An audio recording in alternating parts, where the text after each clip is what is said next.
Agora in an ancient Greek city-state was the center of the community. Typically, it was a space in the middle of an urban area which was reserved for the work of the citizens. Do you think that there's anything alike in modern Western societies? Well, we don't have this one kind of place like that. We can create these kind of virtual spaces. It seemed to me that the Civic Agora was a nice sort of way to do it. It means that we could talk about issues of economics, because after all, economic functions happened in the Agora. We could talk about issues of social organization, because it was where people went to deal with various issues that were really social questions.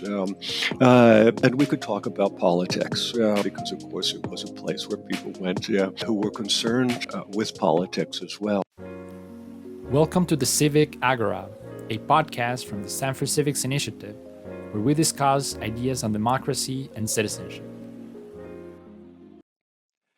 Hi everyone, welcome to a new episode of the Civic Agora.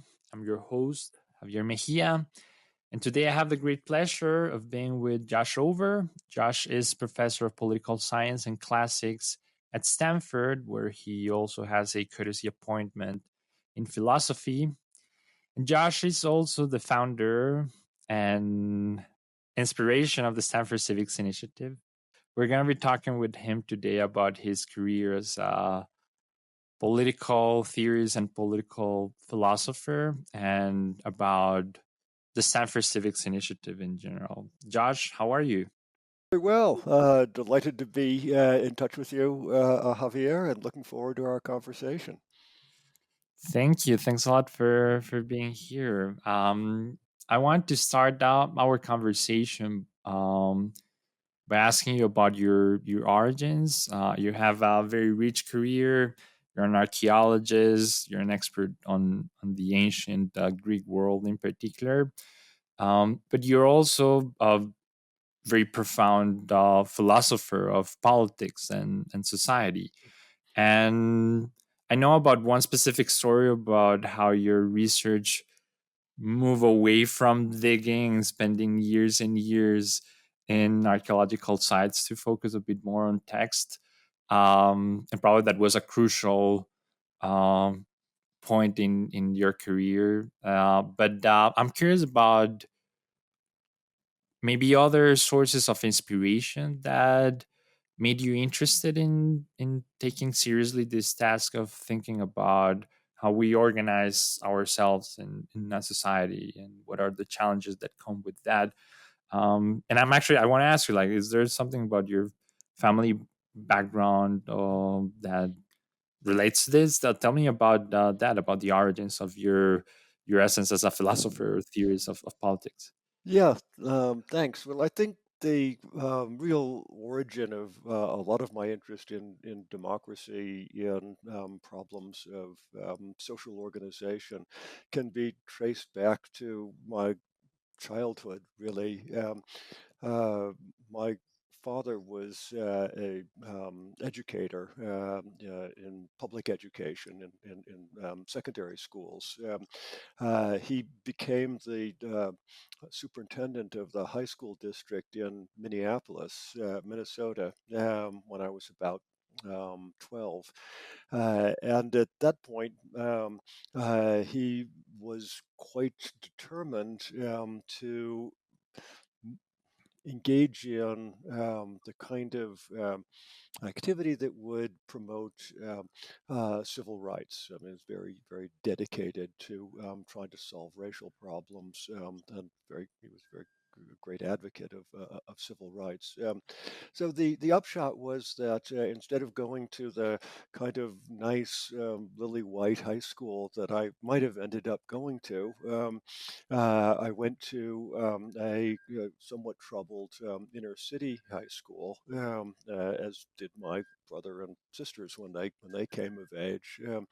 And this really was an education for me, in that I realized that people, many people, were not living lives of privilege. I mean, even middle-class American privilege. This isn't sort of the great 1% privilege, but they weren't living lives in which they had the kind of advantages that I had had simply growing up as a middle-class kid. So this really, made me think seriously about the relationship between haves and have-nots, between ordinary people and the kind of elites who often are in charge of things. It sort of was not something I immediately had a way to express myself. So I started out as a historian, as you said, doing archaeology and so on. But when my archaeological career sort of got into trouble, another story that we talked about because of changes in the Greek government, I realized I needed to turn to another kind of project, and it was much more engaged with this whole question of how masses and elites live together in the same democratic society, and what that really might mean. So I wrote a book. I thought of it as a contribution to Greek history, but on the strength of that book, I was invited to. Become a professor at Princeton University. I'd been in Montana before that, and when I was being interviewed for this job at Princeton, among the individuals who I was sort of on my dance card, the people who were in the list of people I was going to talk to, was George Kateb, a very distinguished political theorist who recently joined the politics department at Princeton. I was there interviewing in the classics department, and here was George Kateb. I knew who he was, very prominent theorist. But I said, why are you on my, why are you on my dance card? And George Kateb says, oh, well, because you're a political theorist. And I said, really? And I said, yes, I've read your book. I know you're a political theorist. You must come and attend the political philosophy colloquium once you join the faculty here. And so I did. I'd been reading before that Plato, Aristotle. I mean, I'd read a fair amount of political theory, but I had not really thought of myself as a political theorist. But since Kateb, who's a very smart guy, said I was, I decided maybe I should take that seriously, and increasingly began to recognize that the work I'd been doing in history really was a form of political theorizing, and that became more and more explicit in the work that I did over the next, 20 years. That's that's super interesting, and I didn't know like that story. And it's funny because I can relate somehow when I joined Stanford. And you and Brian invited me to present at the political theory workshop. Mhm. Um, I very naively thought that, and this says a lot about what was my ignorance back then about the political science discipline. I thought that I was interested in political economy, what we would call maybe political economy or political problems from an economic perspective. And I used to do theory, like formal theory. Well, I still do formal theory. So I always thought, well, this is a place where we're going to be showing our game theory models about politics. And I rapidly encountered that it was not exactly that. But I felt very nicely. I mean, somehow I understood that, although, I mean, the codes and the language was probably different, there Mhm. was indeed something that I could identify with, right? And well, I don't know how many people would argue that I'm a political theorist, but somehow I Yeah. can feel myself as one, and it's very funny that your path followed. I mean, at least it started from a Yeah. similar No, point. exactly so. I think that in some ways, academia can be very tribal, and can be that, well, you're not trained as one of us. but in the right circumstances, it can also be very open, and you can be welcomed into, as it were, the tribe of political theorists, and realize, yes, that actually is what I have been doing, without really having had the vocabulary for it. So. Let me ask you about that element of openness that you describe, and that I've always felt that that's sort of marking your career and the way you approach pretty much anything, right? And I'm asking you about this because when we were discussing the title that the podcast should have, you came up with this idea that it should be called the Civic Agora, and it has a bit that element. And when you described me the like motivation you had, I thought that that was one of the interesting things. So I guess what I want to ask you is to share with us what what is this idea of the Civic Agora, and what did you think that it was the right way of labeling this exercise that we're having, which is after all a sort of experiment. Yes, indeed. Well, the agora in a ancient Greek city-state was the center of the community. Typically, it was a space in the middle of an urban area, which was reserved for the work of the citizens. So it was a place where you could go to find a magistrate if you had a legal problem, but also a place where you could go and meet your fellow citizens, simply to have conversations. Those conversations could be philosophical conversations. You could run into Socrates, for example. And where would you find Socrates? You'd find Socrates by the bankers' tables, by the place where you exchanged money, because the Agora was also a place where you went to do various forms of business. You could buy things in the Agora, but it was really centrally a civic place, a place where you went to be a citizen among other citizens and to deal with issues that were of concern to the community.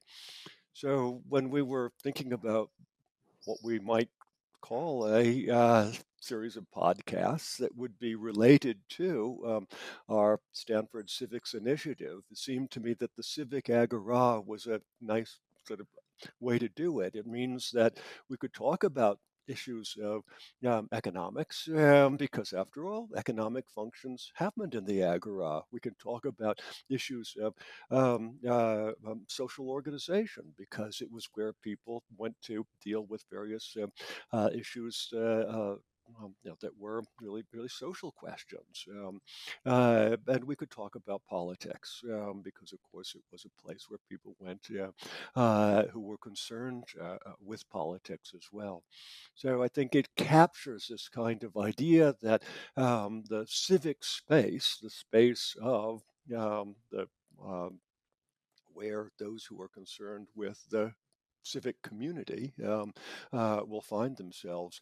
And yet it also has this expansiveness. It was a place that wasn't just like a public building that you went to for only for public purposes. It was a space you went to talk, to buy your sardines for your lunch, and to find out what was happening in the community. It was also a religious space, for that matter. You could go there for the various forms of religious ritual. Do you think that there's anything alike in modern Western societies? Is that place gone forever? Well, we don't have this one kind of place like that. I mean, we have kind of, in an American town, there'll be Main Street, or there was traditionally sort of Main Street where you went to do your business, in terms of, buying and selling things, shops and so on. You might meet some of your friends at a coffee shop at Main Street. You might talk about whatever you're going to talk about.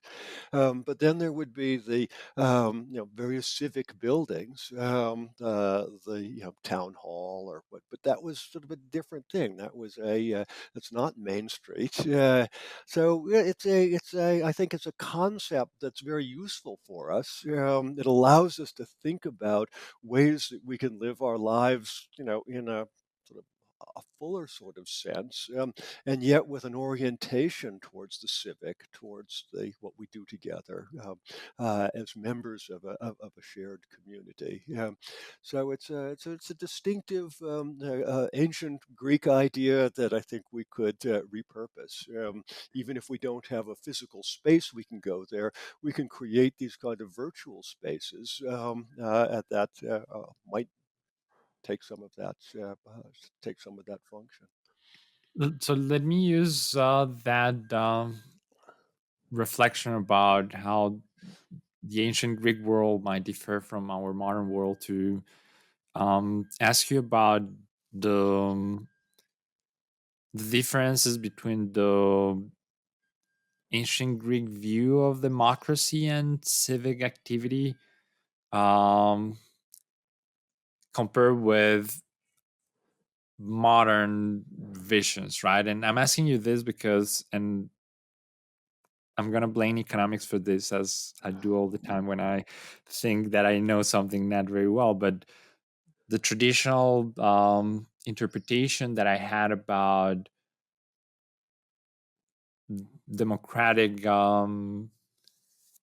structures was that it was the result of the Enlightenment. Sort of, the world was in this monarchic permanent state forever, and then somehow the Enlightenment brought us freedom and the capacity of individuals to participate in collective decisions and so on.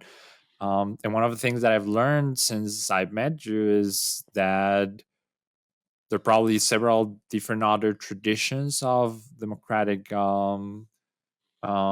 thinking or practices.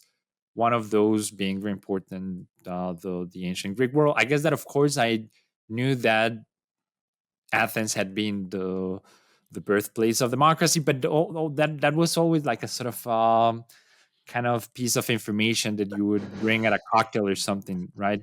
And so, and as I've recognized the existence of these other traditions, then I've also started to identify maybe some differences between those traditions, right? And I guess then my question for you would be that one: how different is this view of democracy in the ancient Greek world from what would be the tradition of the Enlightenment, which is maybe the dominant one?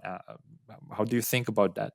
Yeah, I think the sort of the difference that it often gets emphasized is that in the ancient Greek tradition and various other early traditions of democracy in smaller scale communities, is that democracy for the Greeks was very direct. It meant that the citizen body was directly responsible for making policy and carrying out policy. There were state officials who had special responsibilities, but the decisions that were going to determine what happened in the community were made by the citizens coming together in an open meeting, large sort of theater style space, voting and then carrying out the decisions that they had made together. So we tend to think about the Enlightenment and the 18th, 19th century traditions of democracy as being representative. Therefore, instead of we, the citizens, making the decisions directly, listening to speeches, voting on policy, we elect representatives to do that for us. And that's sometimes defined as the difference between a democracy, direct government by the citizens, and the republic, that is indirect government by representatives. When we really look at it carefully, we see there actually are representative features in ancient Greek democracy. And of course, we have in at least some modern democracies direct voting on policy. Famously, in various of the American states, citizens can propose, by gathering a certain number of signatures, a new policy, and it gets down voted on directly by the people in an initiative. This happens in Europe occasionally, notoriously in the Brexit decision, which was a direct citizen initiative. Um, I think the problem that we run into in modern democracy with this kind of direct voting is we don't have enough experience with it. The ancient Greeks had a lot of experience in Athens. The citizen assembly, to which any citizen, any of the 30,000 citizens of Athens could come at any given meeting, met about 40 times a year. So they had lots of experience with doing this, and they thought really carefully about the implications of the decisions that they made. Whereas I think it's possible for contemporary citizens of a democracy, when they're voting directly on policy, to sometimes vote expressively, the way you'll vote for a candidate, not because you like the candidate, but just to send a message, send a message to the political party or send a message to your fellow citizens. Well, that's fine, except when you're voting on something really important, like should the UK be a member of the European community or not. And expressive voting, yeah, I'm just going to tell those bastards in Brussels what I think, is probably not the best way to do it. But once again, it's because people are just don't have the experience with direct voting. It's that they probably need to do it well. Let me ask you about I guess the lessons then that we can extract from that classical view on democracy, right? And maybe a good way of doing that is that you tell us a bit about your recent project that tries to summarize in a certain way a general theory of democracy. Why don't Yeah, you just tell us what you're working on, and what is this yeah, idea, and why do we need that? yeah. Thanks. Well, I've just finished a book co-authored with my friend Brooke Manville called "The Civic Bargain." The subtitle is "How Democracy Survives." So our goal was to first give a definition of democracy that was as sort of simple and straightforward as we possibly could. So we defined democracy as a condition in which there is no boss, in which there's no tyrant, there's no dictator, there is no junta that's running it. And therefore, in lieu of a boss, the citizens themselves must be their own boss. There's no third party, individual, or group running us. We have to run ourselves. I think that's the essence of democracy, is that the decision that you don't want somebody telling you what to do at the highest level. Therefore, we have to tell ourselves what to do at the highest level. So the question then is, what does it take to enable this bossless form of collective self government by citizens? And it really takes several things. It requires that we be able to make policy such that we have relative security and relative welfare. If we're making policy that is chaotic, so that we're constantly in danger and we're terribly impoverished, it's not going to work. Anyone's going to prefer a boss than starving to death, I think. So you at least have to achieve that, and then you have to decide who really are the citizens? And that's a challenging question. It's one that's never finally answered, and always involves a certain circularity, because we, the citizens, define who are the citizens. And so there's a sort of an inherent a circularity to that, but it has to be decided who has a vote, who doesn't have a vote, who is subject to authority, who's not subject to authority. Uh, but fundamentally, what it requires is that we, the citizens, be able to negotiate with one another in good faith. And I think this is really the problem that we tried to confront in this book, this problem of bargaining, recognition that when we come together to make our judgments, whether it's voting on a representative or whether it's voting directly on some matter of policy, we have to recognize that we're not going to get everything we want. That being citizens of a democracy means that we actually have to be able to compromise with one another, because we have different interests as citizens. We have different desires. We want somewhat different ends.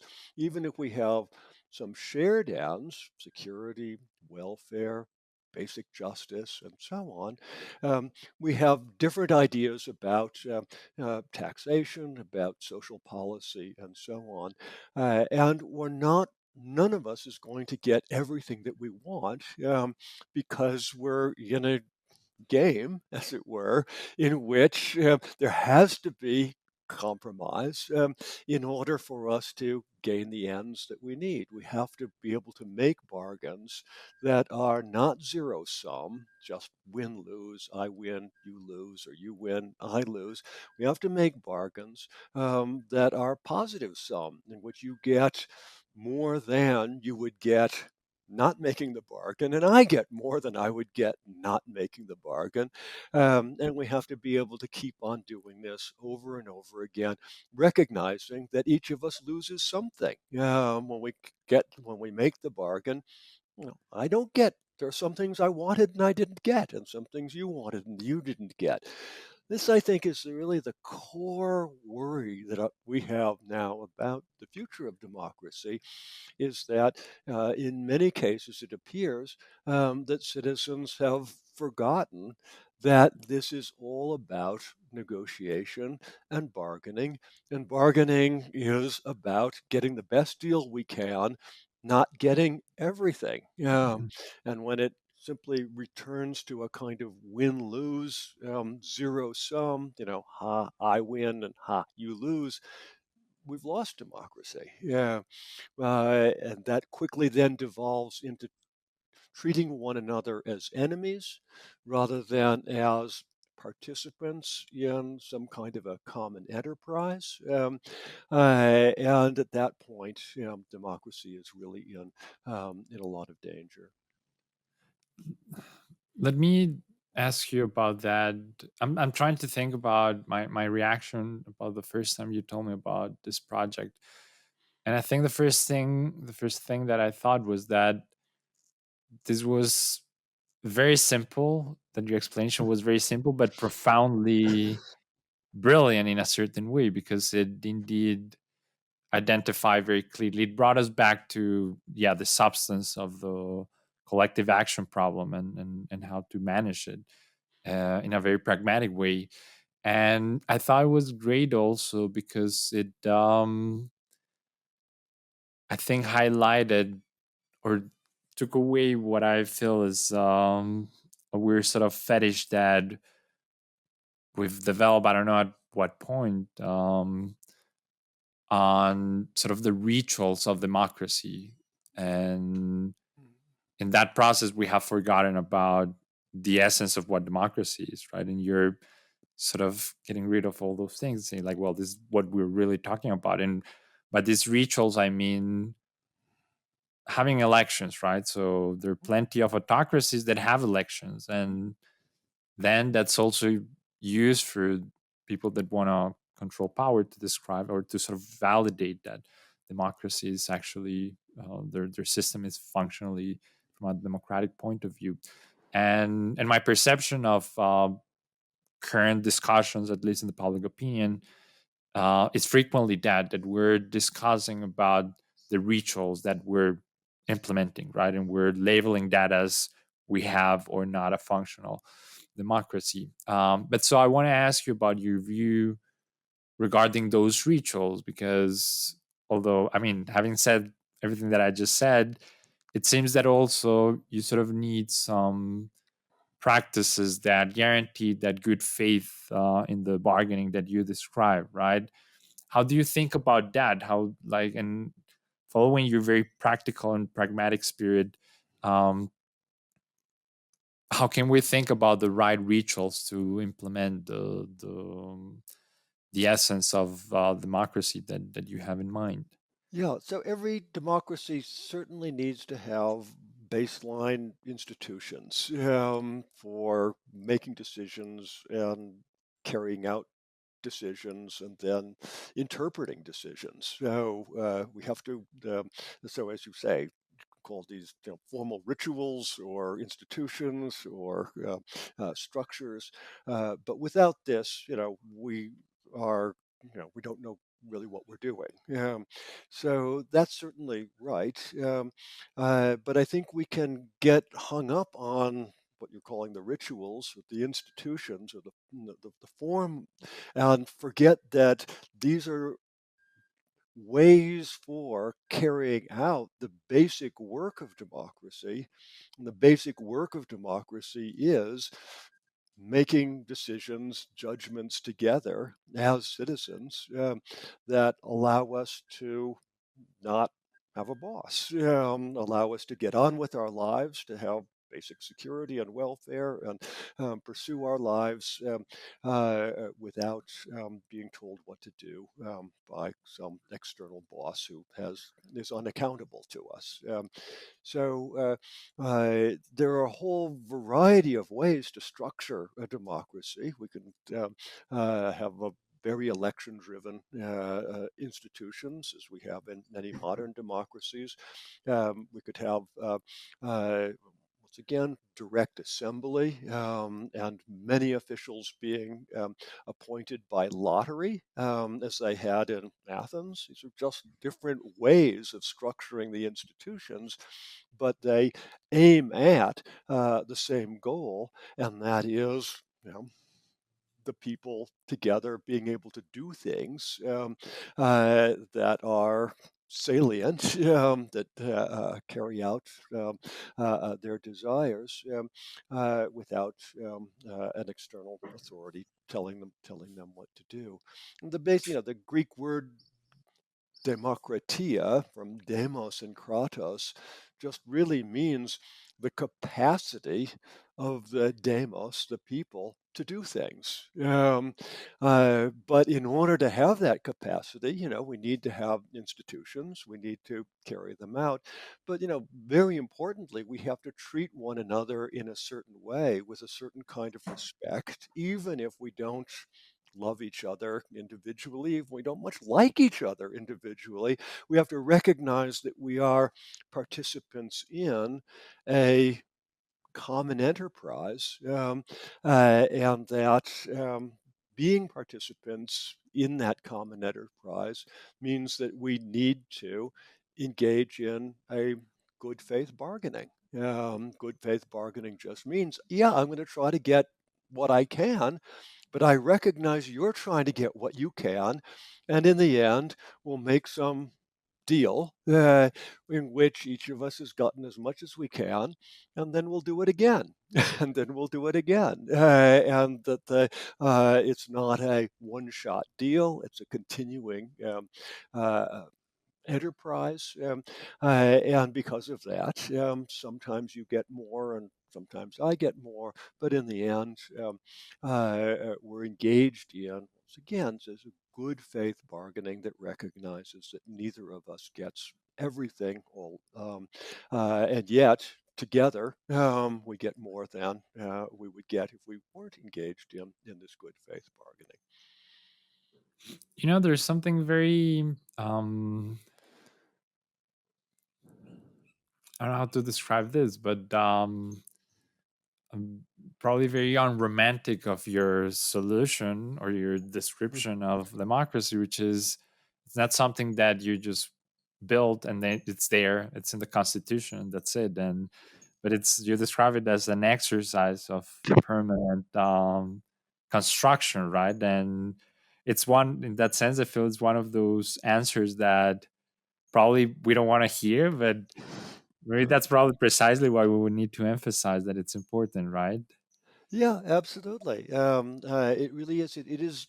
Democracy is an ongoing practice. It's easy if we think about the American Constitution, it was indeed the result of a bargain and a very imperfect bargain. It was known to be an imperfect bargain at the time.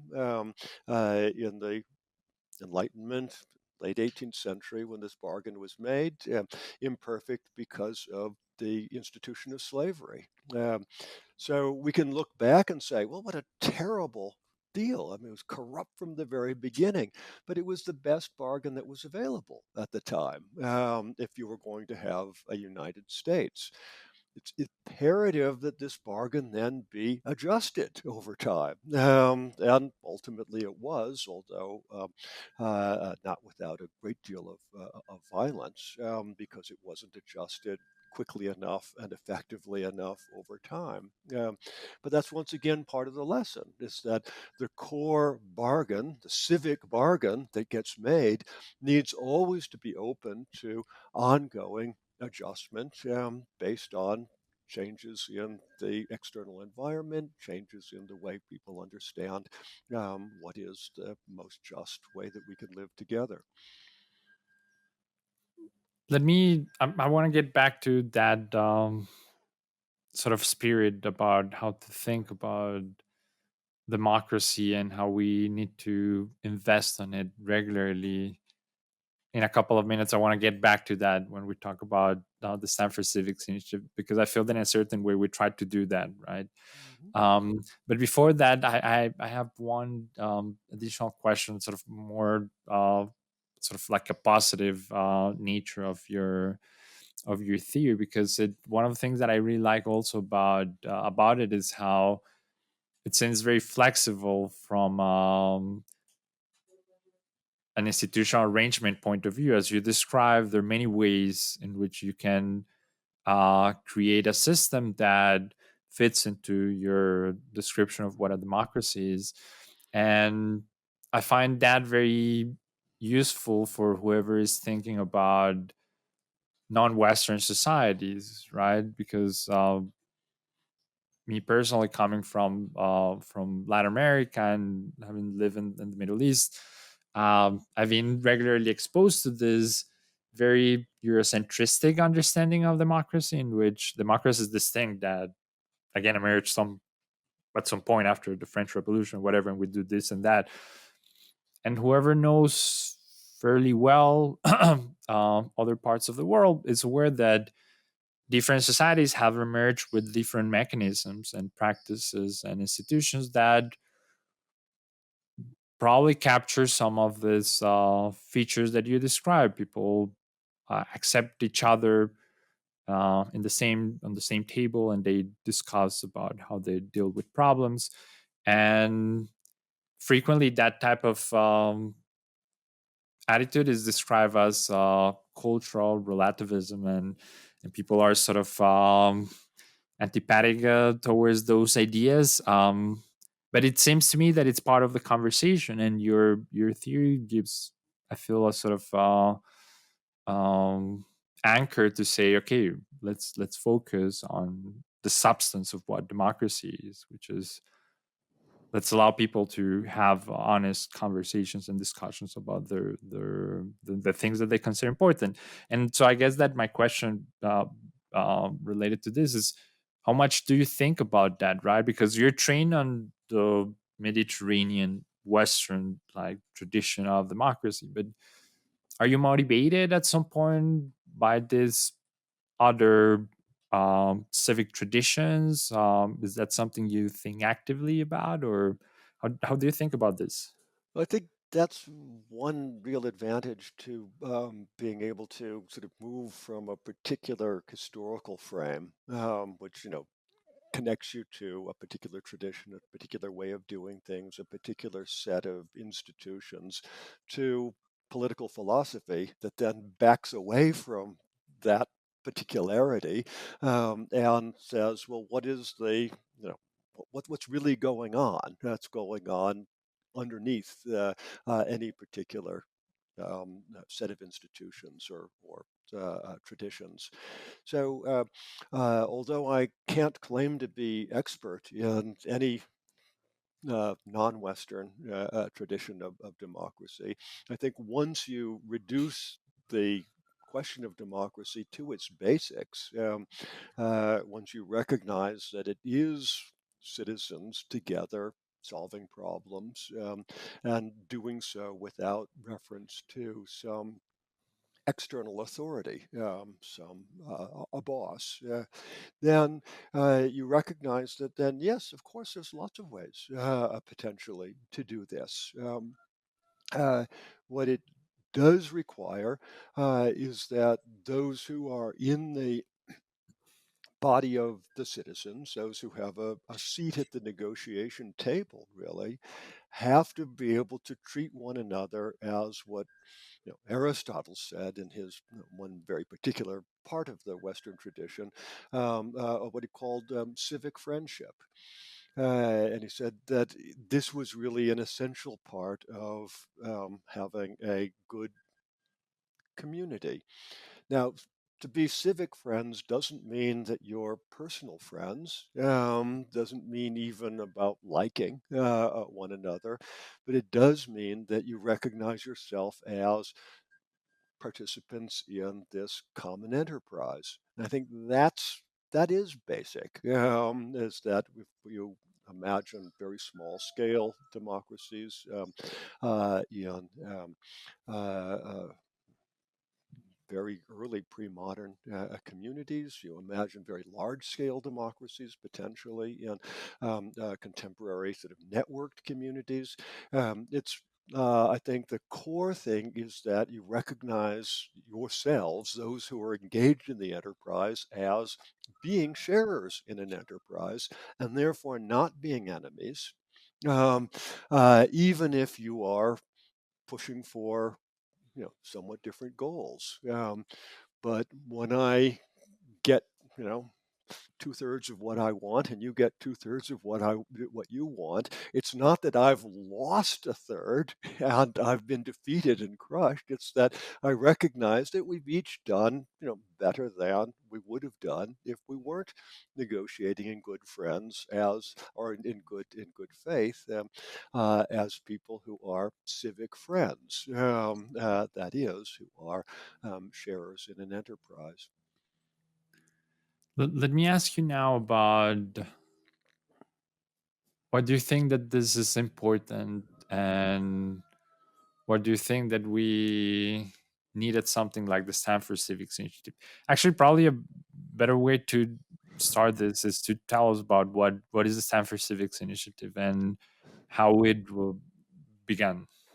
Yeah, so about 6 years ago, a group of Stanford faculty wrote a memo to the then president and said, Stanford, as a great educational institution, was fundamentally failing in its duty to educate citizens.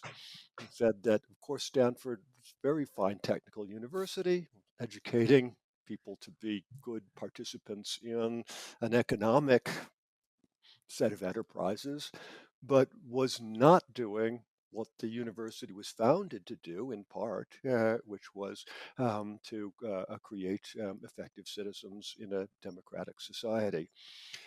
So that ultimately was the origin of then a goal to bring Stanford back to, in many ways, what was its origins as a combined, teaching people how to be effective in some economic sense as well as effective citizens. Uh, the upshot of this was that we were ultimately able to persuade the university administration that they ought to um, uh, allow us to develop a course in citizenship in the 21st century for Stanford first year students. And we persuaded some donors to the university that they ought to enable us to hire certain individuals like yourself as postdoctoral fellows to teach courses, not only the freshman basic course, but then more advanced courses that would emphasize the various aspects of what it is to be a citizen in a democratic society, which would include political philosophy, would include political history, it would include political economy. And that then was the origins of what eventually we said, well, we need a name for it, and we'll call it, the Stanford Civics Initiative.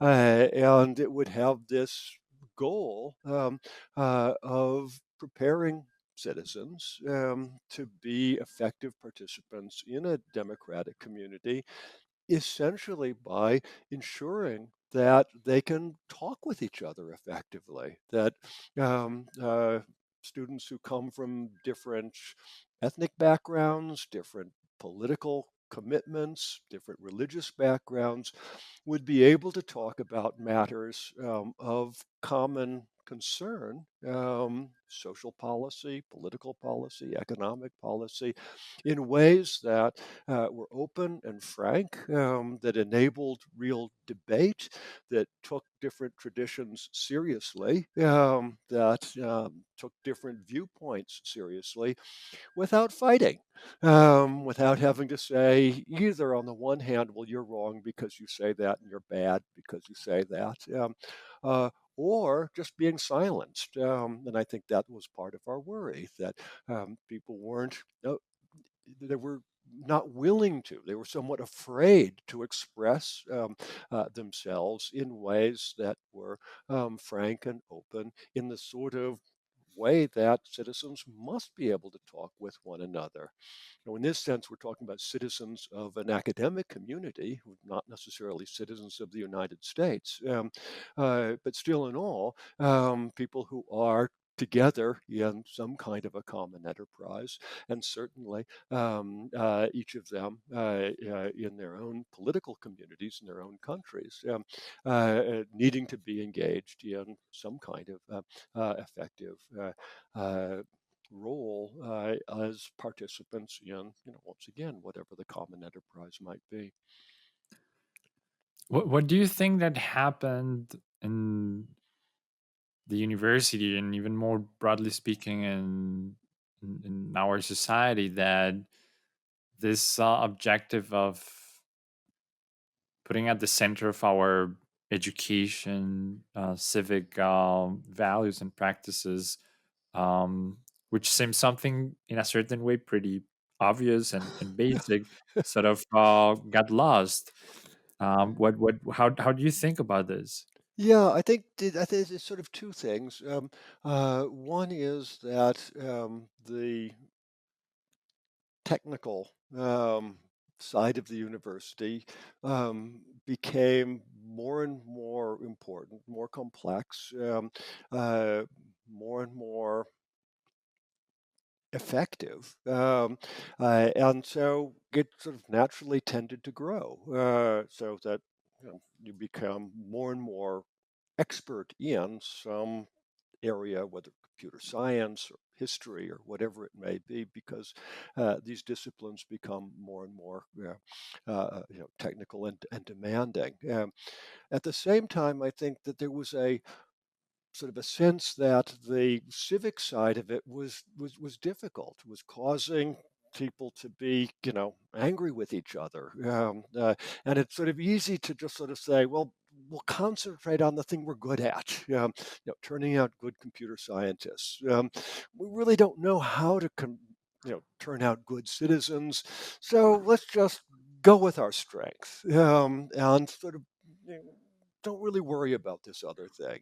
And so the civic side of think higher education just sort of tended to fall away, partly because there was so much energy going into the technical side of higher education, and partly because people were increasingly having difficulty talking with each other about political questions, about social questions, and so on.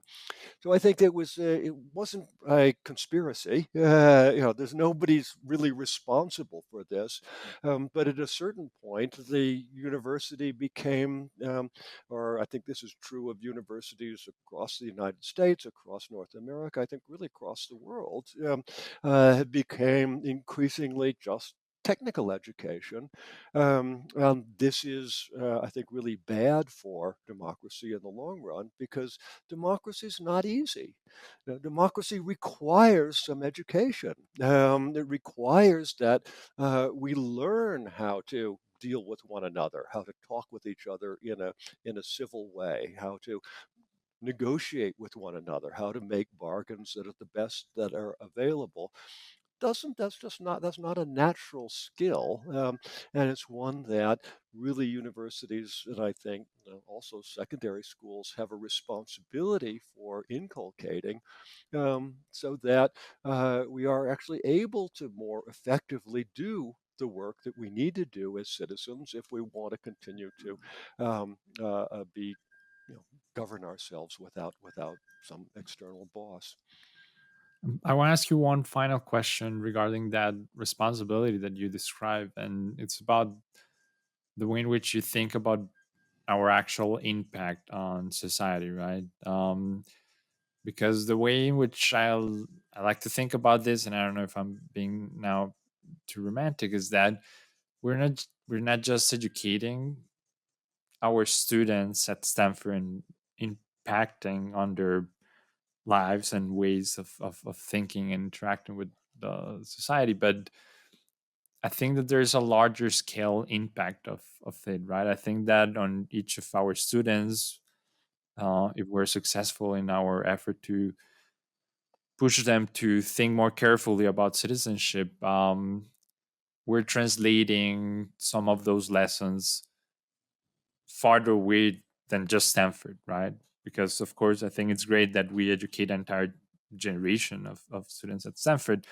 Um, but the general questions on how our society works or should work require much more, right?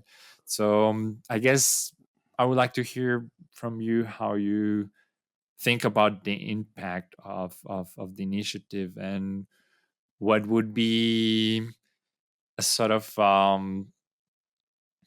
event or piece of information that would make you feel very happy in a few years saying like, okay, we really did something extremely valuable. This is an outcome that I feel that tells me that all this effort was worth it. Yeah, yeah, absolutely. So have been spending quite a lot of time talking with colleagues and with administrators at other universities, including at public universities, and have gotten a lot of positive response. I think, in some ways, the time has come that a lot of people have recognized that we are missing something in our educational environments, and that is, what I call civic education, education of citizens. So yeah, if 5 years from now, when you ask the president of any given university or community college or anything, what's the core mission of your institution?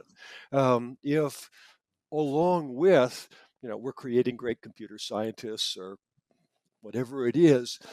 Right along with that, they say educating citizens, making people aware of their responsibility for their communities, for their societies, for their country. Uh, if that just becomes part of the brand of American higher education, then we will have succeeded. Yeah, I think that really is the goal: is that we change just the way that people think about what the experience of higher education is. Would be not only perfecting various economic skills, things that are going to make you an effective member of an economic order, but also civic skills.